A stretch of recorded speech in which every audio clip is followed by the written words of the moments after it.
194.9. It's Jess, joined by a very special guest today, Kim Petras. Welcome. Yay! Hi, how's it going?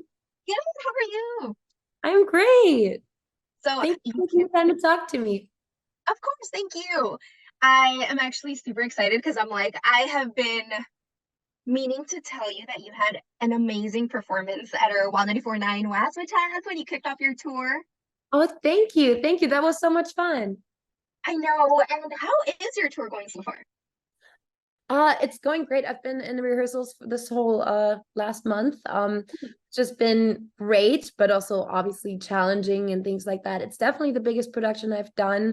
Especially the stage is kind of a big star in this one. It can kind of move and reveal things and all of that. So it's just been a lot of rehearsing, making sure I have all the songs in it that I want to have in it, and making the content for the screens and all of that. So it's been a lot of figuring it out, but it's exciting. I can't wait. Yeah, and it's going on for quite some time, right? You have your 2023 leg of the tour, then you have your 2024 leg as well. Are you planning on taking like some vacation, or are you going to keep working through like in that little halfway point between the two of them? Yes, absolutely. I always try to make plan in like a little trip so I can see my friends. Because I don't really get to see my friends. And my friends are like my family, except for the people that I work with who are also my friends, but we don't really get to hang out, you know? So I usually just invite all of my friends that I don't get to see, that I don't work with, to come out somewhere for like a week or something, and we just all talk and catch up and hang out. I love nature, so I usually like to go somewhere where it's just mountains and Yeah. beauty like that, and just take it easy, because you forget kind of how, like, just how like stressless and simple life can be. And like, I love being on tour. It's my favorite thing I can do. I don't love being in the same city every day. I love waking up in a different city every day and seeing my fans. But yeah, I it's helpful to take a break after. Yeah, Um, it's a little refresher. for sure. So, one of the things that I typically think is so important when it comes to a tour, at least on the fan perspective of things, is outfits. Because anytime I'm going to a concert, I'm like, oh my gosh, what am I going to wear? So, what would you say is like the Feed the Beast tour outfit inspo? Hmm. Uh, well, for me, the tour is very inspired by kind of lore and fairy tales and Brothers Grimm, and it's honestly pretty scary too. It's pretty eerie. It has a lot of moments that are kind of more in the darker lane of things. So I think just like let that out. Honestly, like look very elven, like very Lord of the Rings. No, come in whatever you want to come in, but I love when my fans kind of pick some of my past looks and kind of riff off of that. I have a lot of very artistic fans that are just like amazing at either making clothes or painting or makeup or poetry or anything like that. So I'm always very flattered and honored when people, put effort into it or get inspired by a song or by a lyric and all of that. But there's never any pressure. Honestly, the goal is just to forget about everything in life and just be in the moment, and listen to the music and feel a little lighter afterwards. And like, you can do anything. So you can come in sweatpants. I don't care. As long as you scream and you sing the words, you can come in whatever. Perfect. Well, I think that gives us plenty of time to put an outfit together because you will be in the Bay on October 29th. Yes. So very excited about that. But that's actually just a couple of days before Halloween. So would you encourage people to dress up like in costumes? Yes, I sure am going to do a very special look for that show in particular, just because it's right before Halloween. Mhm. Halloween is a very special holiday for me. I have two Halloween albums that I adore, called Turn Up the Light. There's a big section in the show where everything gets very spooky, and dark and Halloweeny. So I definitely encourage it if you feel like it, because I have something special planned for that show in particular. Ooh, I love that. Yeah, I saw a comment on like one of your recent TikToks, and somebody said, Kim committing to spooky season this early is what I'm here for, Halloween queen. So I love that. Summer is over to me. Oh It's my God, same. done. I'm like already starting to look for like all of my Halloween costumes because I want to do like more than one this year. So I'm like getting Yeah, crazy. me too. Yeah, my house already smells like pumpkins. Like it's done. I love that. So let's talk about your album, Feed the Beast. There are 15 tracks on there. Out of all of those, which one were you most excited to share with your fans? Um, I'd say Claws. I think it's a very personal song to me.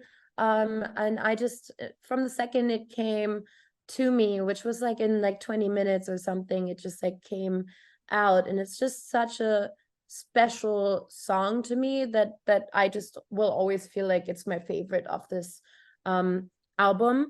I'm very excited for what I've got planned for King of Hearts on tour and for Alone on tour. Um, but that's a special song. Also, Bait with Banks. I've just been a big fan of Banks for a long time, and we've kind of become friends through the process of making the song together. So, yeah, a Claws and Bait, I would say right now.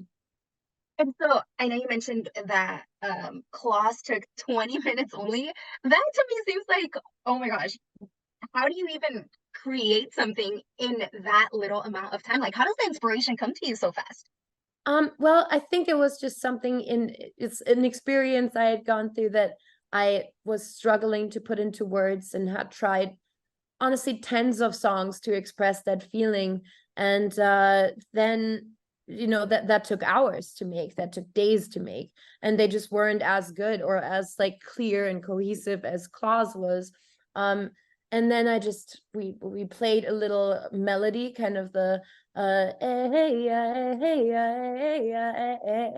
and once that came, I just wrote the entire song. I just went to the mic and put it all down, and it just all came out immediately. So that's kind of the magic of like what I do. It's like I struggle for months to put how I feel down sometimes and just can't get to it, and then that one little magic detail happens and it just all pours out, and then you have the song. And so for me, that's why that song is really special, because it felt like a true exorcism. Like I just unlocked something and it needed to be out there, and there it was. Yeah, I love that. So when you do have those moments of, not being able to be able to express those things or not being able to really like get into that creative mindset, is there specific things that you like to do to help you get into that like state of mind? Yes, I think I really I try to first of all not to judge what I do before I do it. That sometimes I think that's my number one thing through kind of writer's block and not being able to express myself. It's just to kind of, I think, be silly and just not judge anything you do until you do it. I think definitely a lot of the time it's when I'm really, really busy that I'm not really opening myself up to being extremely open about my emotions, because I'm kind of on like work mode and go, go, go. So I like to just take a weekend and just write down every word that comes to my mind. I just did that. I did like a little birthday trip to Lake Tahoe, and I was just like sitting on the dock every day, looking over kind of the mountains and just putting down any word that comes into my brain and not judging it in any sentence, in any way I feel about anyone. And I have like basically so many pages of things now, and that I think always helps me make it clear. I need to write it by hand. It can't be on the phone. And yeah, just Yeah, you I think the did it. number one rule is not to judge yourself before you make something. Yeah, I love that. I actually will be taking that advice into my own personal life because I like to paint, and sometimes I get in my Yes. head and I'm like, oh my gosh, I can't come up with anything. Yeah, no, But totally. Because like I totally get that because like I guess I sketch and stuff and I just like sometimes I'm like, no, this is a stupid idea. And the answer is to just do it and then decide it's a stupid idea or then see if it's good or not, you know? So yeah, I try to live like that. yeah, I love that. So I saw that today you dropped your first symphonic sessions. Can you tell me Yes. about that?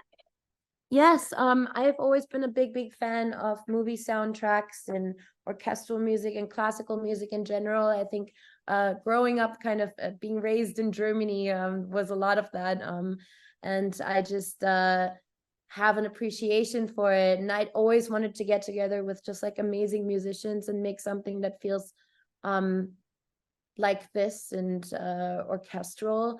And it just gives the songs because it's going to be multiple songs, but it gives the song such a different mood and feeling. And I think on tour I kind of dabble into that a little bit and I give you little bits and pieces of kind of more cinematic sounds and moods on this tour. So it was just kind of a thing I needed to do because I felt passionate about it and because I feel like pop songs and the songs that I write can have so many different ways they can go and they can sound so beautiful over something very classical and very intense like that, and they can also just be complete fun, and I always loved doing that. It just felt magical to do it.